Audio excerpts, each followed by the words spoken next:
Picture this. You're 22 years old, fresh out of Marine boot camp, muscles pumped from months of intense training, and you think you're the toughest thing to ever walk into a bar.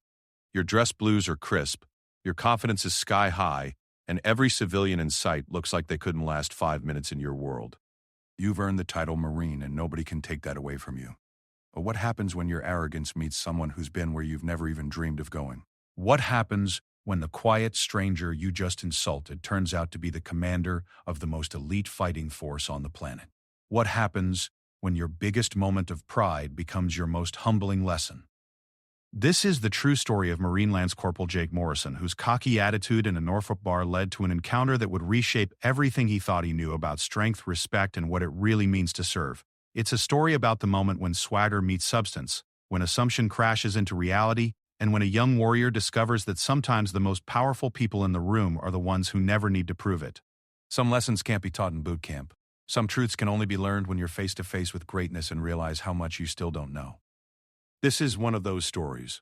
Lance Corporal Jake Morrison stepped through the doors of Murphy's Tavern with the kind of swagger that could only come from 3 months of fresh Marine training.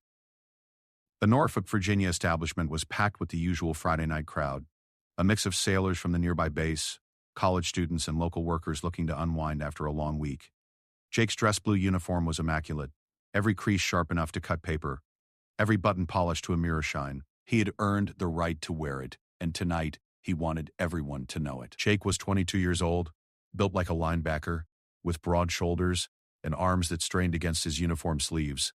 His buzz cut was regulation perfect, and his posture screamed military discipline. He had graduated from Paris Island just 6 weeks ago, and the pride of earning the Eagle, Globe, and Anchor still burned bright in his chest. In his mind, he was part of the most elite fighting force in the world, and everyone else in that bar was just a civilian who would never understand what real toughness meant. The bar was dimly lit, with neon beer signs casting colorful shadows across warm wooden tables and cracked leather booths. The smell of fried food and stale beer hung in the air, mixed with cigarette smoke that drifted in from the back patio. A jukebox in the corner played classic rock, barely audible over the constant buzz of conversation and clinking glasses. Jake made his way to the bar, his combat boots clicking against the sticky floor with military precision. "Whiskey neat," Jake ordered from the bartender, a middle-aged man with tired eyes and calloused hands. The bartender nodded and poured the drink without comment, sliding it across the scarred wooden bar top. Jake picked up the glass and took a sip, enjoying the burn as it went down his throat. This was his celebration drink, his reward for making it through the toughest military training in the world. As Jake stood at the bar, he noticed the crowd around him, with the critical eye of someone who had been trained to assess potential threats. There were groups of sailors in their dress whites, looking clean and pressed, but somehow less intimidating than Jake felt in his Marine uniform. College kids clustered around high-top tables, laughing too loud and drinking too much. Construction workers and factory employees hunched over their beers, their hands rough and weathered but their bodies soft from years of civilian life. Jake felt superior to all of them. These people had never crawled through mud under live fire. They had never been broken down and built back up by drill instructors who could make grown men cry with just their words. They had never learned to kill with their bare hands or march 20 miles with a full pack in the scorching South Carolina heat. They were sheep, and he was a wolf among them. The feeling of superiority was intoxicating, more potent than the whiskey in his glass. Jake had grown up in a small town in Ohio where being tough meant getting into fights behind the school gymnasium and working summers at the local factory. He had been good at sports in high school, popular enough but never exceptional. Joining the Marines had changed all that. Now he was part of something bigger, something that commanded automatic respect and admiration. A group of college-age kids at a nearby table caught his attention. They were loud and obnoxious, clearly several drinks into their evening. One of them, a skinny kid with shaggy hair and expensive-looking watch, was bragging about his father's business connections and how he was going to graduate with an MBA and make more money than anyone else in the bar. His friends laughed and egged him on, raising their beer bottles in mock toasts to their friend's future success. Jake felt a surge of disgust.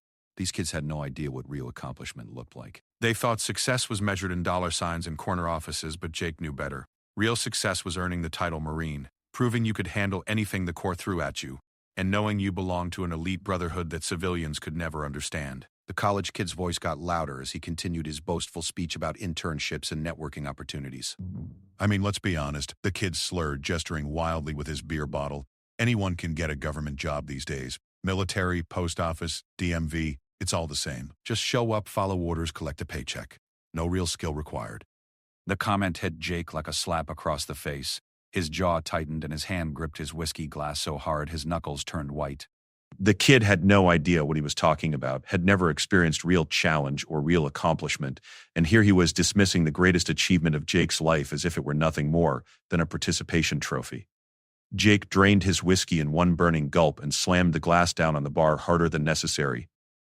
The bartender glanced over with a look of mild concern, but Jake was already moving toward the college kid's table. His training had taught him to assess threats and neutralize them quickly, and right now, this disrespectful civilian felt like a threat to everything Jake held sacred. The conversation at the table died as Jake approached. The college kids looked up at him with a mixture of curiosity and nervous tension. Jake's uniform, his bearing, and the expression on his face made it clear he wasn't coming over to make friends. The bragging kid who had made the comment about government jobs suddenly looked much smaller and younger than he had from across the bar. "Excuse me," Jake said, his voice carrying the authority he had learned from his drill instructors. "I couldn't help but overhear your little speech about government jobs. Care to repeat what you just said?" The kid's face flushed red and he looked around at his friends for support. None of them met his eyes. I was just talking about career paths and stuff. Nothing personal, man." "Nothing personal?" Jake's voice rose slightly, drawing attention from nearby tables. "You just said anyone can get a military job, that no real skill is required. You think what I do is just showing up and following orders?" The confrontation was attracting more attention now. Conversations at neighboring tables stopped as people turned to watch the drama unfold. The bartender had noticed the situation and was keeping a close eye on Jake, ready to intervene if necessary. But Jake was beyond caring about the audience. All he could think about was this disrespectful civilian who had insulted everything he had worked for. The college kid tried to backtrack, his voice shaking slightly. "Look, I didn't mean anything by it. I respect the military and all that. I was just saying that corporate careers require different skills, you know?" Different skills?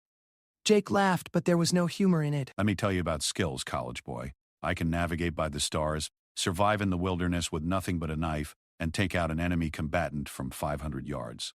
I've been trained in hand-to-hand combat, weapon systems, and tactical operations that would make your head spin. I've earned the right to wear this uniform through blood, sweat, and determination that you couldn't even imagine. The college kid's friends were shifting uncomfortably in their seats, clearly wishing they were anywhere else. The bragging kid himself looked like he might be sick, his face pale and his hands trembling slightly. "I'm sorry, okay? I didn't mean to offend anyone. Maybe we should just drop it." But Jake was just getting started. The months of pent-up pride and the burning need to prove himself to the world had found an outlet, and he wasn't about to let it go. This was his moment to show everyone in the bar what a real Marine looked like, what real toughness meant. He leaned in closer to the table, his presence intimidating and overwhelming. "You want to drop it just like that?" Jake's voice was low and menacing. "You insult everything I stand for, everything I've worked for, and then you want to just drop it? That's not how this works, kid. In my world, when you disrespect someone, there are consequences." The tension in the bar was thick enough to cut with a knife. Other patrons had stopped their conversations entirely to watch the confrontation unfold. Some looked excited at the prospect of a fight, while others appeared nervous about the potential violence. The bartender had moved closer, his hand hovering near the phone, ready to call for backup if needed. Jake could feel the adrenaline coursing through his veins, the same rush he had felt during combat training exercises at Paris Island. This was what he lived for, the moment when his training and toughness would be put to the test. He had been spoiling for a fight ever since graduating from boot camp, itching to prove that his Marine training made him superior to every civilian he encountered. The college kid was clearly terrified now, his youthful arrogance completely evaporated in the face of Jake's intimidating presence. "Please, man, I apologize. I was wrong to say that. Can't we just call it even?" Jake straightened up to his full height, towering over the seated college students. His chest puffed out with pride and barely contained aggression. "Even? You think an apology makes us even? You've got a lot to learn about respect, boy. Maybe it's time someone taught you a lesson about running your mouth when you don't know what you're talking about." The crowd around them had grown larger, forming a loose circle around the confrontation. Jake could feel their eyes on him, could sense their anticipation. This was his moment to shine, to show everyone what a Marine was capable of. He had trained for combat, had been molded into a warrior, and now he finally had a chance to demonstrate his superiority over the weak civilians who surrounded him. What Jake didn't notice in his tunnel vision focus on the college kids was the quiet man sitting alone at the far end of the bar. The man had been watching the confrontation unfold with the calm attention of someone who had seen many such displays of youthful aggression before. He was older than Jake, probably in his 40s, with graying hair and weathered hands wrapped around a beer bottle. His clothes were casual, unremarkable, the kind of outfit that would blend into any crowd without attracting attention. The quiet man had been listening to Jake's boasts and threats with a mixture of recognition and concern. He saw something familiar in the young Marine's desperate need to prove himself. The way Jake's pride had become a weapon he wielded against anyone who seemed to challenge his newfound identity. It was a phase many young warriors went through, a dangerous combination of legitimate skill and immature judgment that could lead to serious consequences if left unchecked. As Jake continued to intimidate the college students, his voice getting louder and more aggressive with each passing moment, the quiet man made a decision.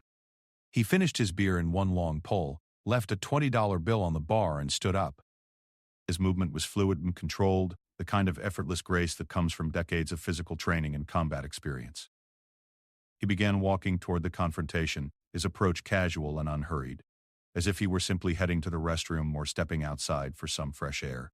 The quiet man approached the confrontation with the kind of measured confidence that Jake completely failed to notice. Jake was too focused on his verbal assault against the college students, too caught up in his own performance to pay attention to anything happening around the periphery of his tunnel vision. The crowd that had gathered was watching with rapt attention, some pulling out phones to record what looked like it might turn into a physical altercation. "Marine," the quiet man said in a calm, clear voice that cut through Jake's aggressive monologue like a blade through paper. Jake spun around, irritated at the interruption of his moment of glory. He expected to see another civilian trying to play peacekeeper, someone he could easily intimidate into backing down.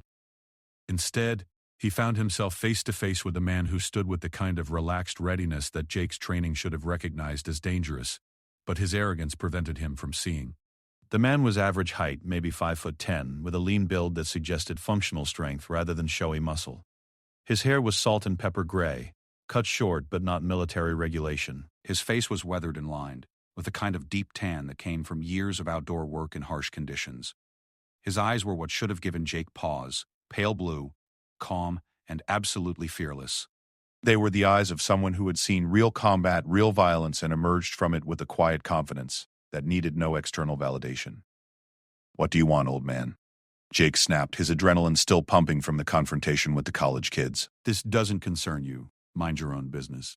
The quiet man smiled slightly, expression that held no warmth but also no malice. "Actually, Marine, it does concern me. When I see a young warrior about to make a mistake that could ruin his career and his future, I consider that very much my business." Jake's eyes narrowed. There was something about the way this stranger said Marine that rubbed him wrong. It wasn't said with the reverence that civilians usually showed when they learned about his military service. Instead, it was said with a kind of familiarity that suggested this man knew exactly what being a Marine meant and wasn't particularly impressed by it. "My career is fine, thanks," Jake said with a sneer. "I don't need advice from some random civilian who doesn't know the first thing about military service." The quiet man's smile widened slightly, and Jake caught a glimpse of something that made his stomach flutter with unease. It was the same look his drill instructors had given him when he thought he was being clever but was actually walking into a trap of his own making. "Civilian?" the man repeated, his voice still calm and measured. "That's an interesting assumption, son." "Don't call me son," Jake shot back, his anger flaring. "I earned my rank. I'm Lance Corporal Morrison, United States Marine Corps, and I don't take orders from civilians." The crowd around them had gone completely silent now. Even the college kids who had started this whole confrontation were forgotten as everyone focused on the tension building between Jake and this mysterious stranger. The bartender had stopped pretending to clean glasses and was watching with the kind of intense attention that suggested he sensed something important was about to happen. The quiet man nodded slowly, as if Jake had just confirmed something he had suspected. "Lance Corporal Morrison. Fresh out of Paris Island, I'd guess. Probably your first duty station. Still got that new Marine smell on you." Jake's face flushed red with anger and embarrassment. How did this stranger know so much about him? And why did he say it like being a new Marine was something to be ashamed of instead of proud of? "What's it to you?" Jake demanded. "At least I had the guts to serve my country instead of sitting around in bars making smart comments." The quiet man chuckled, a sound that was somehow more intimidating than if he had shouted. "Guts to serve. That's good, son. Tell me, what do you think service means?" Jake was getting more frustrated by the second. This conversation wasn't going the way he had expected. The man wasn't backing down or showing the proper respect that Jake's uniform should have commanded. Instead, he was asking questions that Jake didn't want to answer, questions that made him feel like he was back in some kind of classroom being tested on material he hadn't studied. Service means being willing to fight and die for your country, Jake said, falling back on the rhetoric he had learned in boot camp. It means being part of something bigger than yourself, being a warrior who protects the weak and defends freedom. Good answer, the man said, nodding approvingly. Straight from the manual. But here's a question for you, warrior. What happens when the weak you're supposed to protect are sitting right behind you, scared and intimidated by the very person who's supposed to be their protector? Jake glanced back at the college students, who were indeed looking scared and uncomfortable, but he quickly dismissed their fear as irrelevant. They disrespected the military. They disrespected everything I stand for. Sometimes people need to learn lessons about respect. Respect, the man repeated thoughtfully. Another good word. Tell me, Lance Corporal, what do you think earns respect? Is it the uniform you wear? The title you carry? The threats you make? Respect is earned through strength, Jake replied, his voice rising again. Through proving you're tougher than everyone else, through showing people what real training and discipline look like. The quiet man was silent for a long moment, studying Jake with those unsettling blue eyes. When he finally spoke, his voice was softer, almost gentle, but somehow that made his words more impactful than if he had shouted them. Son, I've been watching you for the past 20 minutes. I've seen you swagger into this bar like you own the place. I've heard you boast about your training and your toughness. I've watched you intimidate college kids who couldn't defend themselves against you if their lives depended on it. This is the book. It's about your training and your toughness. I've heard you boast about your training and your toughness. I've heard you boast about your training and your toughness. I've heard you boast about your training and your toughness. And you know what I haven't seen? Jake waited, his jaw clenched tight, knowing he wasn't going to like whatever came next. I haven't seen one single thing that would make me respect you. The words hit Jake like a physical blow. His mouth fell open in shock and outrage. No one had spoken to him like that since his drill instructors at Paris Island, and even they had been building him up while they tore him down. This stranger was just tearing him down, period. What the hell do you know about respect? Jake shouted, his careful control finally snapping completely. You're nothing. You're just some old man in a bar who never had the courage to serve his country. You don't know anything about what I've been through, what I've sacrificed, what I've earned. The crowd around them took an involuntary step back as Jake's voice echoed through the bar. His face was bright red, his hands clenched into fists at his sides. He looked like he was about to throw a punch, and everyone in the vicinity could sense the potential for violence hanging thick in the air. But the quiet man didn't flinch. He didn't step back or show any sign of fear or intimidation. Instead, he looked almost sad, as if Jake's outburst had confirmed something disappointing that he had hoped wouldn't be true. You want to know what I know about service, son? The man asked quietly. You want to know about sacrifice and earning respect? Yeah, Jake snarled, leaning forward aggressively. Tell me, old man. Enlighten me about what a civilian knows about being a warrior. The quiet man reached into his back pocket and pulled out a worn leather wallet. He opened it slowly, deliberately, and removed something that he held out for Jake to see. It was a military ID card, but not just any military ID. Even from a few feet away, Jake could see the distinctive format and coloring that marked it as an active duty identification. Jake's aggressive posture faltered slightly as confusion crept into his expression. You're military? Navy, the man replied simply, sliding the ID back into his wallet. 26 years and counting. Jake's mind raced as he tried to process this information. Navy meant this man was technically on the same side as him, part of the same Department of Defense family, but it also meant he wasn't a Marine, which in Jake's mind still made him lesser, still made him someone who hadn't gone through the crucible of Marine Corps training. Navy, Jake said with a dismissive snort, his confidence returning. So you're a squid. That explains why you don't understand what being a real warrior means. You guys play sailor while we Marines do the real fighting. The reaction from the crowd was immediate and audible. Several people gasped, and Jake heard someone whisper, "Oh shit," under their breath. Even the college kids, despite their own fear, looked shocked at Jake's disrespectful comment. But Jake was too caught up in his own superiority to notice the crowd's reaction or the dangerous shift in the quiet man's expression. The man's calm facade didn't crack, but something cold and predatory flickered behind his pale blue eyes. Real fighting, he repeated slowly. Tell me, Lance Corporal, what do you know about real fighting? I know plenty, Jake boasted, his confidence fully restored now that he had established his superiority over this Navy sailor. I've been trained by the best military has to offer. Hand-to-hand combat, weapons training, tactical operations. I can kill a man with my bare hands. Can you now? The man asked, his tone almost conversational. How many men have you killed, Marine? Jake's mouth opened and closed like a fish out of water. The honest answer was 0. He had never been in combat, had never even been deployed overseas. His only experience with violence had been the controlled training exercises at Paris Island and the martial arts classes that were part of his basic military education. That's not the point, Jake said defensively. The point is, I've been trained to do it. I have the skills and the mindset. I'm a Marine. You keep saying that, the man observed. Like it's some kind of magic word that makes you special. But here's what I see when I look at you, son. I see a boy wearing a man's uniform. I see someone so insecure about his own worth that he has to intimidate college kids to feel important. I see a warrior in training who thinks finishing boot camp makes him a finished product. Jake's anger was building again, but now it was mixed with something else. Doubt. This man's words were hitting too close to home, striking at insecurities that Jake had buried deep beneath layers of Marine Corps pride and bravado. You don't know me, Jake said. But his voice lacked the conviction it had carried earlier. You don't know what I've been through. I know more than you think, the man replied. I know you're from a small town where being tough meant being the biggest fish in a very small pond. I know you joined the Marines to prove something to yourself and everyone else. I know you're so desperate for respect that you're willing to bully civilians to get it. And I know you're about 30 seconds away from making the biggest mistake of your military career. The accuracy of the man's assessment was terrifying. Jake felt exposed. Like the stranger could see right through all his carefully constructed armor, straight to the scared, insecure young man underneath. But instead of taking the man's words as the warning they were meant to be, Jake's pride kicked in and pushed him toward the very mistake he was being warned about. Biggest mistake of my career? Jake laughed harshly. The only mistake I'm making is wasting my time talking to some broken-down old sailor who thinks he can lecture me about being a warrior.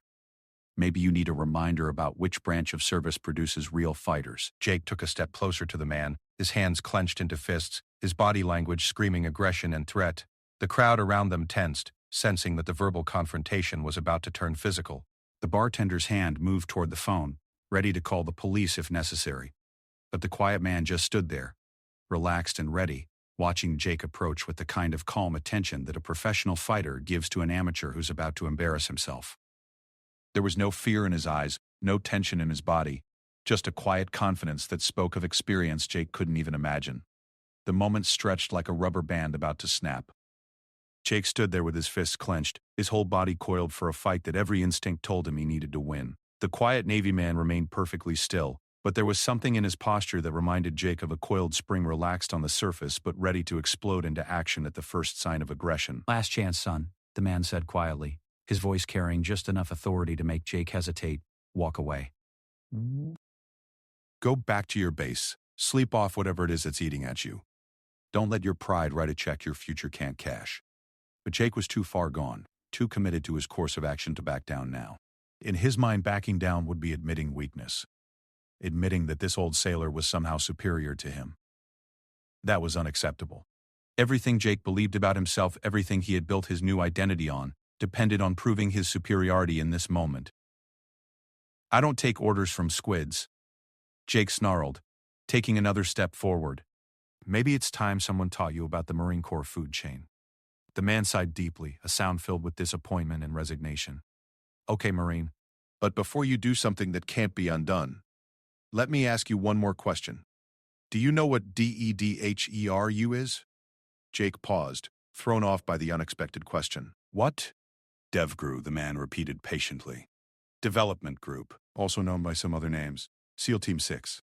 Naval Special Warfare Development Group. Ring any bells? A cold chill ran down Jake's spine, but he pushed it away. Everyone had heard of SEAL Team 6, the elite Navy unit that had taken out Osama bin Laden. But this couldn't be what the man was implying. SEAL Team 6 operators were legendary warriors, the most elite soldiers on the planet. They didn't sit alone in Norfolk bars, drinking beer and getting into arguments with drunk Marines. Yeah, I've heard of them, Jake said, forcing a laugh. What's your point? You gonna tell me you're a SEAL now? Right after you told me you were just Navy? I am Navy, the man replied calmly. SEALs are Navy. And yes, that's exactly what I'm telling you. Jake stared at him, searching his face for any sign that this was some kind of joke or bluff. But the man's expression was completely serious, completely calm. There was no boasting in his voice, no attempt to intimidate or impress. He had stated it as simply as someone might mention their job at an office or their hometown. Bullshit, Jake said, but there was less conviction in his voice now. You don't look like a SEAL. You're too old, too ordinary. SEALs are supposed to be these huge muscular guys who look like action heroes. The man chuckled, and for the first time since the confrontation began, there was genuine amusement in his voice. Son, if you think SEALs are supposed to look like action heroes, you've been watching too many movies. The best operators are the ones who can blend into any crowd, the ones who look so ordinary that nobody gives them a second glance. We're not supposed to stand out. We're supposed to be invisible until the moment we need to be anything but. Jake's mind was reeling. Everything about this conversation had gone wrong from the very beginning.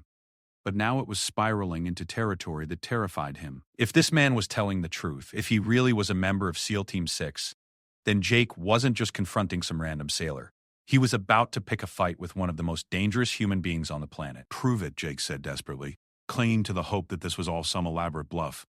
Anyone can claim to be a SEAL. Show me some proof. The man reached into his wallet again and pulled out another ID card. This one was different from the military ID he had shown before. It was black with gold lettering, and even from a distance Jake could see the distinctive trident symbol that marked it as a SEAL identification. But more than that, Jake could see the man's rank insignia in the photo. Commander Michael Torres, the man said, handing the ID to Jake so he could examine it more closely. Naval Special Warfare Development Group, commanding officer. Jake's hands shook as he held the ID card. The photo was definitely the man standing in front of him, and the credentials looked absolutely authentic. But it was the rank that hit him like a sledgehammer to the chest. Commander, this wasn't just any SEAL. This wasn't even just any SEAL Team 6 operator. This was the commanding officer of the most elite special operations unit in the American military. The crowd around them had gone dead silent. Several people had their phones out, but they weren't recording anymore. They were just staring in shocked silence at the drama unfolding before them. The college kids who had started this whole mess looked like they wanted to crawl under their table and disappear. Jake handed the ID back, with trembling fingers. His earlier bravado completely evaporated. He felt like he was going to be sick. This is what did to span of 5 minutes. He had gone from feeling like the toughest person in the bar to realizing he had been trying to pick a fight with someone who could probably kill him with a pencil. Holy shit, Jake whispered, the profanity slipping out before he could stop it. You're really him. You're really the commander of SEAL Team 6. Commander Torres slipped the ID back into his wallet with the same calm efficiency he had shown throughout the entire confrontation. I really am. And now that we've established that, maybe we can have a real conversation instead of this pissing contest you've been trying to start. Jake's legs felt weak, and he had to fight the urge to sit down right there on the bar floor. Everything he thought he knew about himself, about his place in the military hierarchy, about his own toughness and importance had just been completely shattered. He had spent the entire evening acting like he was the apex predator in the room, only to discover that he had been in the presence of an actual apex predator the whole time. I'm sorry, Jake stammered, his voice barely audible. I didn't know. I thought you were just some civilian trying to cause trouble. I didn't mean any disrespect. Commander Torres studied him for a long moment, those pale blue eyes seeming to look right through him. When he finally spoke, his voice was gentler than it had been throughout the confrontation, but it still carried unmistakable authority. Son, the fact that you didn't know who I was isn't the problem. The problem is how you acted when you thought I was just some civilian. The problem is that you think wearing that uniform gives you the right to intimidate people who can't defend themselves. The problem is that you've confused being a Marine with being a bully. Each word hit Jake like a physical blow. He could feel tears starting to form in his eyes, and he blinked rapidly to try to keep them from falling. He was a Marine. Marines didn't cry, especially not in front of crowds of civilians, and especially not in front of SEAL commanders. I was proud. Jake said quietly, his voice cracking slightly. I worked so hard to earn this uniform, to become a Marine. I just wanted people to respect what I'd accomplished. And that's exactly the problem, Commander Torres replied, his tone still patient but firm. You wanted people to respect what you'd accomplished, but you forgot about earning their respect through your actions. You thought the uniform would do the work for you. Jake looked down at his dress blues. the uniform he had been so proud of just an hour ago. Now it felt heavy on his shoulders, like it was weighing him down instead of lifting him up. He thought about all the Marines who had worn this uniform before him, all the heroes and warriors who had earned their respect through their deeds rather than demanding it through intimidation. I screwed up, Jake admitted, the words feeling like broken glass in his throat. I screwed up bad. Yes, you did, Commander Torres agreed without sugarcoating it. But the good news is that screwing up isn't the end of the world, as long as you learn from it. The question now is what you're going to do with this lesson. Jake looked around at the crowd that was still watching them, at the college kids who were still sitting at their table looking shaken, at the bartender who was still keeping a careful eye on the situation. He had made a spectacle of himself, had embarrassed his uniform and his service, and now everyone in this bar would remember the young Marine who thought he was tough until he met a real warrior. What should I do? Jake asked, his voice small and uncertain. All his earlier confidence was gone, replaced by a genuine desire to understand how to fix the mess he had created. Commander Torres was quiet for a moment, considering his answer. When he spoke, his words carried the weight of experience and wisdom that came from years of leadership in the most demanding military environment imaginable. First, you apologize to those college kids. Not because they were right about military service, because they weren't, but because you let your pride turn you into exactly the kind of person who gives military personnel a bad name. You scared them, intimidated them, and made them feel unsafe, and that's not what Marines are supposed to do. Jake nodded, knowing that the commander was absolutely right, but dreading the humiliation of having to apologize in front of the entire bar. Second, Torres continued, you take a long, hard look at why you felt the need to prove yourself to a bunch of strangers in a bar. Being a Marine is about service, not about being served. It's about protecting people, not intimidating them. It's about being humble enough to know that earning the uniform is just the beginning, not the end. And third, Jake asked, sensing there was more coming. Commander Torres smiled, and this time there was warmth in it, the kind of expression a mentor might give to a student who was finally starting to understand an important lesson. Third, you remember this night for the rest of your career. Every time you feel that pride starting to turn into arrogance, every time you catch yourself thinking you're better than the people around you just because of what you've accomplished, you remember how it felt to realize you still had so much to learn. You use that feeling to keep yourself humble and focused on what really matters. Jake felt something shift inside him, a fundamental change in how he saw himself and his place in the world. The crushing weight of his embarrassment was still there, but underneath it was something else: gratitude. This man, this legendary warrior, had taken the time to teach him something invaluable, instead of just humiliating him and walking away. Why? Jake asked. Why are you taking the time to help me? You could have just put me in my place and been done with it.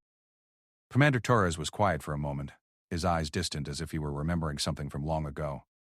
Because 25 years ago, I was a young sailor who thought I was hot shit because I'd made it through basic training. I was cocky and arrogant and convinced that everyone around me was inferior. And I was lucky enough to have a senior chief who cared enough about my future to knock me down a few pegs before I did something that would have ended my career before it really started. This is you paying it forward, Jake realized. This is me hoping that 25 years from now you'll be the one talking some other young warrior out of making the same mistakes we all want to make when we're young and stupid and think we have all the answers. The weight of that responsibility settled on Jake's shoulders like a mantle. Someday, if he learned from this experience and grew into the kind of Marine he was supposed to be, he might be in a position to help another young service member avoid the trap of letting pride become their downfall. Jake took a deep breath and turned toward the table where the college students were still sitting in stunned silence. The walk across the bar felt like the longest journey of his life, with every eye in the place following his movement. His dress blues, which had made him feel so powerful and important just an hour earlier, now felt like a costume he wasn't worthy of wearing. Well, The college kids watched him approach with a mixture of wariness and curiosity. The young man who had made the comment about government jobs looked particularly nervous, probably expecting Jake to resume his earlier aggressive behavior. But Jake's entire demeanor had changed. Where before he had moved with arrogant swagger, now he walked with the careful deliberation of someone who had just learned a difficult lesson about himself. Excuse me, Jake said when he reached their table, his voice quiet and respectful. The contrast with his earlier shouting was so dramatic that some people at nearby tables actually leaned in to hear what he was saying. I owe you all an apology. The college students exchanged glances, unsure how to respond to this unexpected development. The young man who had made the original comment cleared his throat nervously.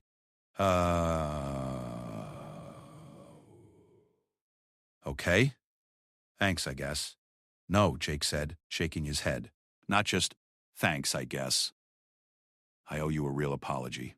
What I did was wrong. You were having a private conversation with your friends. And even if I disagreed with what you said, I had no right to intimidate you or make you feel threatened. That's not what being a Marine is supposed to be about. The sincerity in Jake's voice was unmistakable. This wasn't a grudging apology given under duress, but a genuine expression of regret from someone who had recognized his own mistakes. The college student's expression softened slightly, and some of the tension left his shoulders. I appreciate that, the young man said, his voice steadier now. And for what it's worth, I was talking out of my ass about military service. I don't really know anything about what you guys go through. I was just trying to sound important in front of my friends. Jake nodded, understanding that feeling all too well. We were both trying to prove something we shouldn't have needed to prove. The difference is, I'm supposed to be trained to handle situations better than I did tonight. One of the other college students, a young woman who had been silent throughout the earlier confrontation, spoke up. Thank you for apologizing. It takes courage to admit when you're wrong, especially in front of all these people. The comment hit Jake harder than any insult could have. Here was this civilian, someone he had dismissed as weak and unworthy of respect, showing him more grace and understanding than he had shown anyone else all evening. It was another reminder of how backwards his thinking had been, how much he still had to learn about what strength really looked like. Thank you, Jake replied. That means more than you know. He started to turn away, but the young man who had made the original comment called out to him. Hey, Marine. For what it's worth, I do respect what you guys do. I may not understand it, and I may have said something stupid, but I know it takes guts to serve. I'm sorry if what I said hurt your feelings. Jake stopped and looked back at the table. These college kids who he had written off as spoiled and soft were showing him the kind of maturity and grace that he himself had failed to display. It was a humbling realization that drove home just how much growing up he still had to do. No hard feelings, Jake said, meaning it. Enjoy the rest of your evening. As he walked back toward the bar, Jake could feel the weight of every gaze in the place. But now, instead of feeling like they were judging him negatively, he sensed something different in their attention. There was respect there, the kind of respect that came from watching someone take responsibility for their mistakes and try to make things right. Commander Torres was still standing where Jake had left him, but now he was holding 2 bottles of beer. He handed one to Jake as he approached, a gesture that felt like an olive branch and an invitation to continue their conversation on more equal footing. That was well done, Torres said simply. Harder to do than throwing a punch, but a lot more impressive. Jake accepted the beer gratefully, his throat dry from the emotional intensity of the past hour. It doesn't feel impressive. It feels like I made a fool of myself and then had to clean up my own mess. That's exactly what it was, Torres agreed with a slight smile. But the fact that you recognize that and the fact that you were willing to clean up your mess, that's what separates a warrior from a bully. They stood in comfortable silence for a moment, sipping their beers and watching the bar slowly return to its normal Friday night atmosphere. The crowd that had gathered to watch the confrontation had dispersed, conversations had resumed, and the tension that had filled the air was gradually dissipating. Can I ask you something? Jake said eventually. Shoot. How did you know? How did you know I was about to screw up my career before I even knew it myself? Commander Torres set his beer down on the bar and turned to face Jake fully. Because I've seen it before. Hell, I've lived it before. Every young warrior goes through a phase where they think their training and their accomplishments make them special, make them better than everyone else. It's a natural part of the process, but it's also dangerous. Dangerous how? Dangerous because it can turn you into the very thing you're supposed to be protecting people from, Torres explained. Military training gives you skills and confidence, and that's good. But if you let those things turn into arrogance and contempt for civilians, you become a threat instead of a protector. You become someone who uses their strength to intimidate rather than to defend. Jake nodded slowly, beginning to understand the deeper implications of what Torres was saying. So what changed for you? How did you get past that phase? Torres was quiet for a long moment, his eyes distant as he remembered his own journey from cocky young sailor to seasoned leader. I had a senior chief, like I mentioned. Guy named Rodriguez. Tough as nails, been through 3 deployments, earned more decorations than I could count. And one night, in a bar not too different from this one, he watched me pick a fight with a bunch of construction workers who were talking trash about the Navy. What happened? He let me win the fight, Torres said with a rueful smile. Let me think I was hot shit for beating up a bunch of tired working men who'd had too much to drink.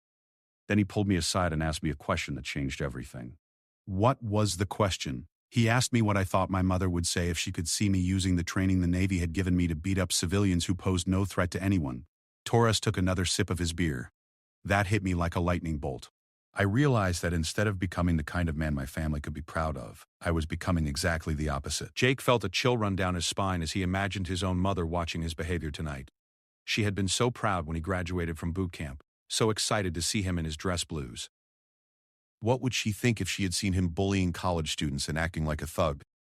That must have been a hard realization, Jake said quietly. Hardest thing I'd ever faced at that point in my life, Torres admitted, but also the most important. Because it made me understand that being a warrior isn't about being the toughest guy in the room. It's about being strong enough to protect those who can't protect themselves, disciplined enough to use your training responsibly, and humble enough to know that your rank and your skills don't make you better than anyone else. How do you keep that perspective, Jake asked. How do you keep from letting success and accomplishment go to your head? Torres smiled, and this time there was genuine warmth in his expression. You want to know the secret? You surround yourself with people who are better than you. Every day I work with operators who are smarter, tougher, more skilled, or more experienced than I am in various ways. It's impossible to get too full of yourself when you're constantly being challenged and pushed by people who refuse to let you coast on your past achievements. That makes sense, Jake said, thinking about his own situation. He had been the star recruit in his boot camp platoon, had excelled in every training exercise, had graduated at the top of his class, but instead of using those achievements as motivation to keep improving, he had let them convince him that he was already finished growing. The other thing, Torres continued, is to remember why you joined in the first place. Not the glory, not the respect, not the cool uniform. The real reason. The desire to serve something bigger than yourself. When you keep that front and center, it's harder to let ego take over. Jake thought back to his recruiting station interview, to the moment when he had first decided to become a Marine. It hadn't been about wanting to intimidate people or prove his toughness. It had been about wanting to be part of something important, wanting to serve his country and protect the people he cared about. Somehow, in the months since boot camp, that original motivation had gotten buried under layers of pride and insecurity. I think I lost sight of that, Jake admitted. I got so focused on what being a Marine meant for me that I forgot about what it was supposed to mean for everyone else. That's normal, Torres said reassuringly. The important thing is recognizing it and correcting course.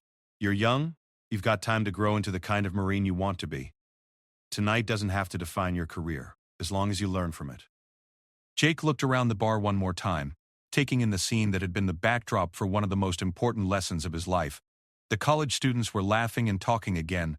The other patrons had returned to their own conversations, and the atmosphere had returned to normal. But Jake knew that nothing would ever be quite the same for him. Can I ask you one more question? Jake said. Of course. What should I do next? I mean, practically speaking. How do I make sure I don't make this mistake again? Commander Torres considered the question carefully before answering. First, you need to find mentors.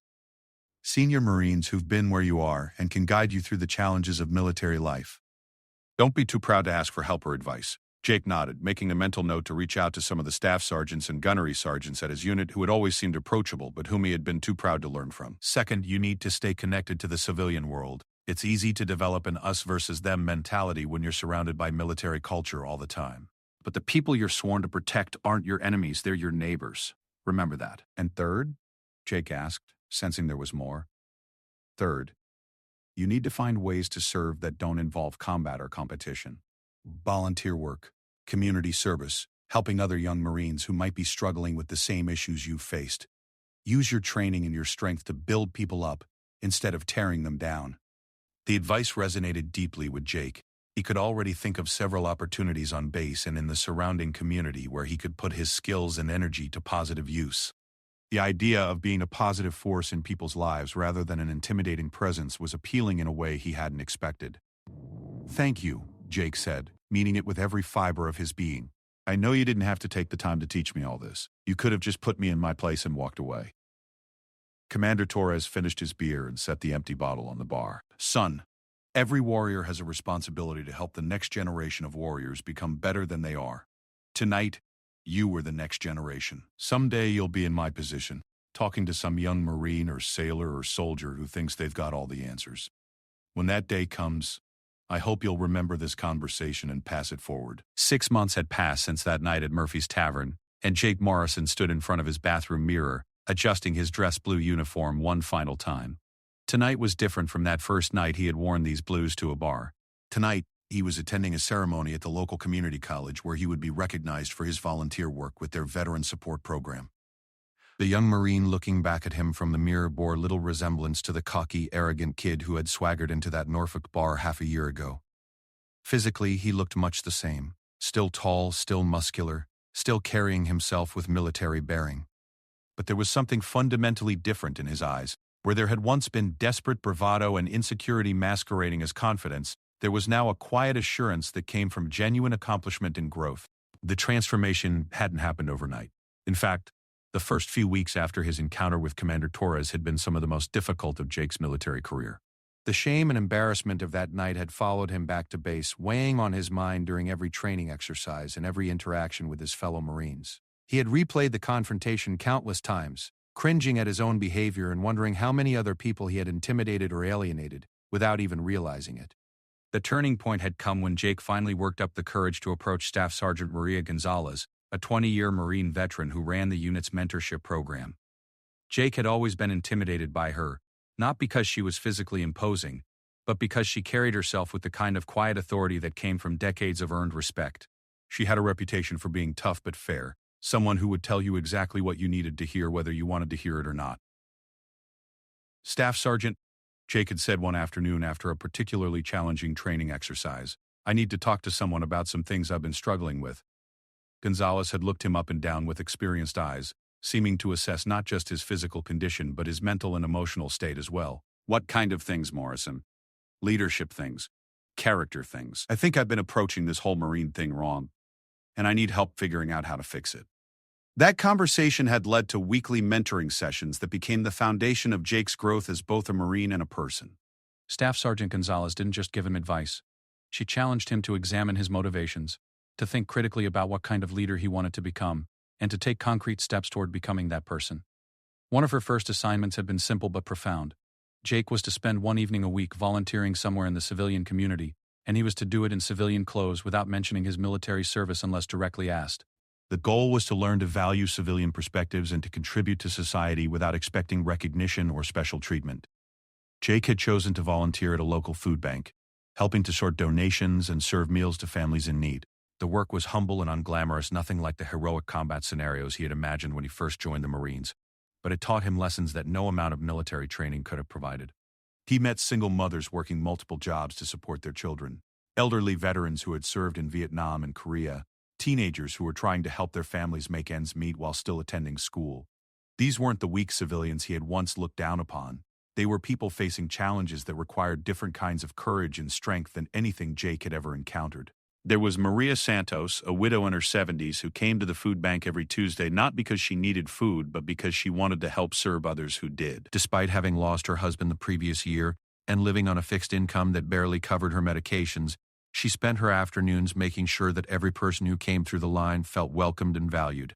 There was Robert Chen, a college student who worked 30 hours a week at a warehouse to pay for his classes while also caring for his disabled younger brother. He would come to the food bank on weekends to pick up groceries for his family, always polite and grateful, never complaining about his circumstances despite carrying burdens that would have crushed most people Jake's age. There was Jennifer Williams, a former Army medic who had been wounded in Afghanistan and was now struggling with PTSD while trying to raise 2 young children as a single mother. She volunteered at the food bank when she could, using her medical training to help other volunteers who got injured or sick while working.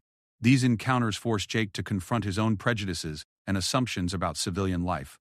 He began to understand that courage and strength came in many forms, that the people he had once dismissed as soft and weak were often fighting battles that required more sustained bravery than anything he had faced in his short military career. The volunteer work also taught him about service in its purest form. When he handed out meals or sorted donations at the food bank, he wasn't doing it for recognition or advancement or to prove his superiority. He was doing it simply because people needed help, and he was in a position to provide it. It was service without glory, contribution without fanfare, and it gave him a deeper understanding of what it meant to serve something greater than himself. As Jake's perspective on civilian life changed, so did his relationships with his fellow Marines. He stopped trying to compete with everyone around him and started looking for ways to support and encourage his peers. When newer Marines arrived at the unit, instead of hazing them or trying to establish his dominance, Jake took them under his wing and helped them navigate the challenges of military life. He became known as someone who could be trusted with problems and concerns, a peer who would listen without judgment and offer practical advice without condescension. His fellow Marines began to seek him out when they were struggling with personal issues, financial problems, or conflicts with leadership.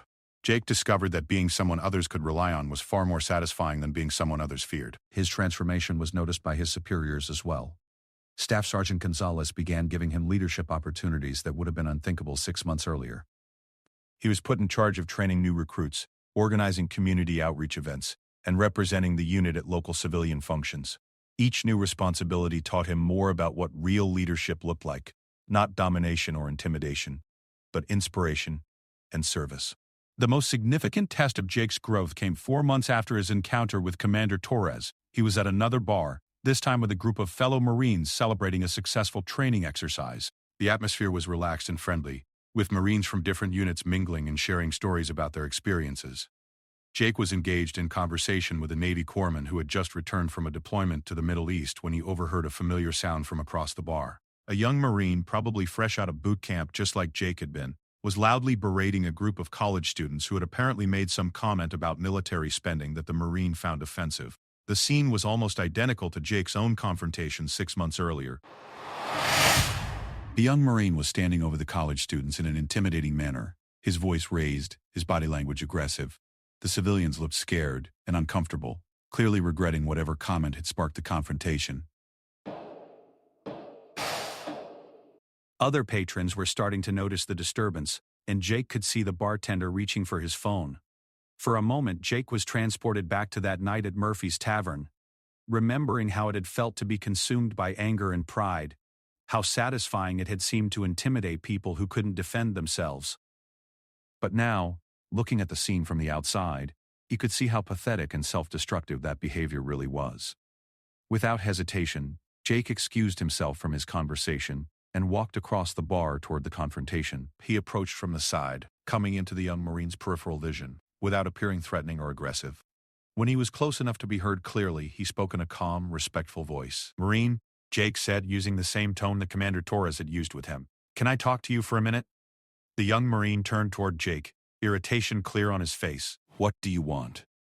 This doesn't concern you." Jake smiled slightly, remembering how those exact words had come out of his own mouth not so long ago. "Actually, it does concern me. When I see a fellow Marine about to make a mistake that could hurt his career and his future."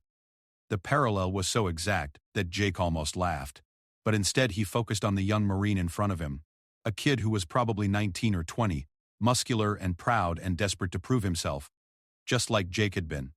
The kid's name tape read Williams, and Jake could see the fresh creases in his uniform that marked him as someone who had recently graduated from boot camp. "Look, Williams," Jake said, using the Marine's name to establish a connection. "I know how you're feeling right now. I know what it's like to have someone disrespect what you've worked for, what you've sacrificed for.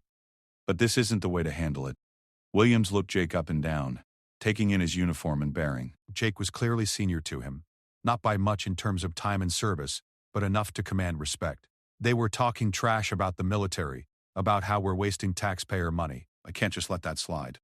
"And what exactly is confronting them going to accomplish?" Jake asked patiently. "Are you going to change their minds by intimidating them? Are you going to make them respect the military more by proving that Marines are bullies who pick fights with civilians?" The questions hit their mark, and Jake could see doubt creeping into Williams' expression. The young Marine looked back at the college students, who were still sitting at their table looking uncomfortable and frightened, then back at Jake. "They need to understand," Williams said, but his voice lacked the conviction it had carried moments earlier. "Understand what?" Jake pressed. "That you're tough? That you can hurt them if you want to? They already understand that. What they don't understand is why a Marine would use his training to intimidate people who were supposed to be under his protection." Williams was quiet for a moment, processing Jake's words. Jake could see the internal struggle playing out on the young Marine's face, The same struggle between pride and wisdom that Jake himself had experienced months earlier. "What should I do then?" Williams asked finally. "Just let them talk trash about us? You should remember that you're a United States Marine," Jake said firmly. "You should remember that your job is to protect American citizens, not to punish them for having opinions you don't like. You should remember that every time you put on that uniform, you're representing every Marine who came before you and every Marine who will come after you." The words seemed to have a profound impact on Williams. His aggressive posture relaxed slightly, and Jake could see some of the anger leaving his eyes. But Jake wasn't finished yet. "More than that," Jake continued, "you should remember that being strong doesn't mean making other people feel weak. Being a warrior doesn't mean being a bully. The strongest thing you can do right now is walk away, go back to your friends, and let those college kids enjoy their evening." Williams looked at the college students one more time, then back at Jake. You really think that's the right thing to do? I know it is, Jake said with certainty, because 6 months ago I was standing exactly where you are now, about to make exactly the same mistake you're thinking about making. And if someone hadn't taken the time to talk me out of it, I probably wouldn't be wearing this uniform anymore. The admission seemed to surprise Williams. "You were in this situation before?" "Almost identical situation," Jake confirmed. "And I was lucky enough to meet someone who cared enough about my future to help me see that I was about to throw it away. Now I'm trying to pass that favor forward." Williams was quiet for a long moment, clearly weighing his options. Finally, he took a deep breath and nodded. "Okay. You're right. This isn't worth it." "Good man," Jake said, clapping Williams on the shoulder. "Now go apologize to those college kids, then come back and I'll buy you a drink and tell you about some of the lessons I've learned about what it really means to be a Marine." Williams did exactly that, walking over to the college students and offering a sincere apology for his behavior. The civilians accepted graciously, and the tension in the bar immediately dissipated. Williams then returned to where Jake was standing, looking somewhat embarrassed but also relieved. True to his word, Jake bought Williams a beer and spent the next hour sharing some of the wisdom that Staff Sergeant Gonzalez and Commander Torres had passed on to him. He talked about the importance of mentorship, the value of service without recognition, and the difference between being strong and being threatening.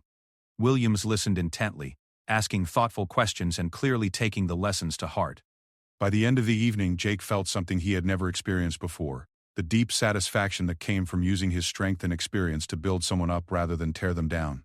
He had prevented a young Marine from making a career-ending mistake, had helped defuse a potentially dangerous situation, and had begun what he hoped would be a mentoring relationship that would help Williams grow into the kind of Marine the Corps needed. Now, 6 months later, standing in front of his mirror preparing for the community college ceremony, Jake thought about how much had changed since that night at Murphy's Tavern. He had learned that true strength came not from dominating others but from lifting them up. He had discovered that real respect was earned through service and humility, not demanded through intimidation and aggression. He had found that the most important battles were often fought not against external enemies, but against the worst impulses within himself. The ceremony that evening went beautifully. Jake was recognized along with several other service members for their contributions to the Veteran Support Program at the college. He gave a brief speech about the importance of bridging the gap between military and civilian communities, emphasizing that both sides had valuable lessons to offer each other. After the ceremony, as Jake was mingling with the other attendees, he felt a tap on his shoulder. He turned around to find Commander Torres standing behind him, wearing civilian clothes but still carrying himself with unmistakable military bearing. "Well, well," Torres said with a warm smile. "Look what we have here. Lance Corporal Morrison, community leader and role model. I have to say, this is not exactly where I expected our story to end, when I met you in that bar 6 months ago." Jake's face broke into a genuine grin as he shook Torres's hand. "Commander Torres, what are you doing here?" "My daughter attends this school," Torres explained. "She's in their nursing program. When I saw your name in the program, I had to stick around to see how you turned out. I have to say I'm impressed." The two men talked for several more minutes, with Jake updating Torres on his volunteer work, his mentoring relationships, and his plans for his military career. Torres listened with the satisfaction of a teacher watching a former student succeed beyond all expectations. "I'm proud of you, son," Torres said finally. "Not just because you turned your life around, but because you're using what you learned to help others. That's what real leadership looks like." As Jake drove home that evening, he reflected on the long journey from that humiliating night at Murphy's Tavern to this moment of recognition and accomplishment. He thought about all the people who had helped him along the way: Staff Sergeant Gonzalez, the volunteers at the food bank, Marine Williams, and of course Commander Torres himself. But most of all, he thought about the lesson that had started it all, that being a warrior wasn't about being the toughest person in the room, but about being strong enough to protect those who couldn't protect themselves, disciplined enough to use your training responsibly, and humble enough to keep learning and growing no matter how much you had already accomplished. Jake Morrison was still a United States Marine, still proud of his service and his uniform. But now that pride was tempered with wisdom, seasoned with humility, and directed towards service rather than self-aggrandizement, he had learned that true strength came not from what you could do to others, but from what you chose to do for others. And someday, when he encountered another young warrior who thought they had all the answers, Jake would be ready to pass those lessons forward just as Commander Torres had done for him in a Norfolk bar on a Friday night that changed everything.